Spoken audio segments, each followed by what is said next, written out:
Next, the gameplay. This is, without question, the beating heart of Silksong, and honestly, it might just be the single biggest reason this game has already carved out its place as a masterpiece, or a nightmare, depending on how much you enjoy being emotionally broken by little bug people.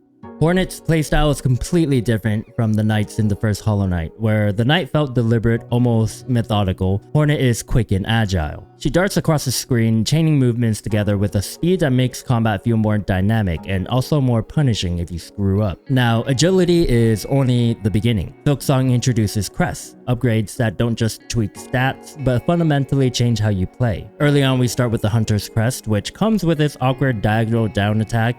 I hated it. Every time I used it, it felt like Hornet was just trying to stab the spike floors out of spite rather than hit the pogo balloon. So the second I unlocked the Reaper's Crest, I bench Hunters in a heartbeat. That one crest changed my entire playstyle, and I never looked back. That's the magic of Silksong's crest system. It offers not just simple upgrades, but also a different identity. Within crest, you also gain access to tools, divided into 3 groupings I'll call red, yellow, and blue. Each tool brings unique abilities to the table. Offensive traps, defensive lifelines, or utility powers that can completely change how you approach a challenge. Stuck on a boss? Maybe it's not you, maybe it's your build. Switch tools, rethink your approach, and suddenly what felt impossible starts to click. Combat though, this is where I need to be blunt. It's harder than the first Hollow Knight, considerably harder. And I'm confident in saying that because I started Silksong right after finishing Hollow Knight, and the difficulty spike smacked me in the face almost immediately. Bosses in this game chewed me up and spat me out. I clear one, breathe a sigh of relief, then walk straight into the next nightmare. And yet, that's what kept me hooked. Each boss felt like a puzzle of patterns waiting to be solved. My death wasn't unfair, they were me, my sloppy hands. My dumb decision to jump into an attack instead of away from it. Time and again, I was my own worst enemy.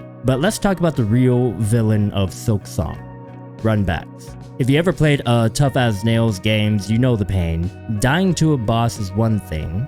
Dying to a boss and then having to slog through 2 minutes of obstacles just to get back to that boss, that's when controller meets the wall. Act 1's Blasted Steps was a nightmare. Act 2's Biowater, that area combines everything evil about game design into one horrific gauntlet. A tight window to avoid rotworms, a punishing climb filled with enemies designed solely to wear you down, and then, because Team Cherry really wanted to test your sanity, 4 waves of ads before you even touched the boss. By the time I actually got to the fight, my hands were already sweaty and cramping. There were times I didn't know if I was excited about beating a boss or just relieved that I'd never have to do that cursed run back again. And if I'm being honest, half the time, it was the latter.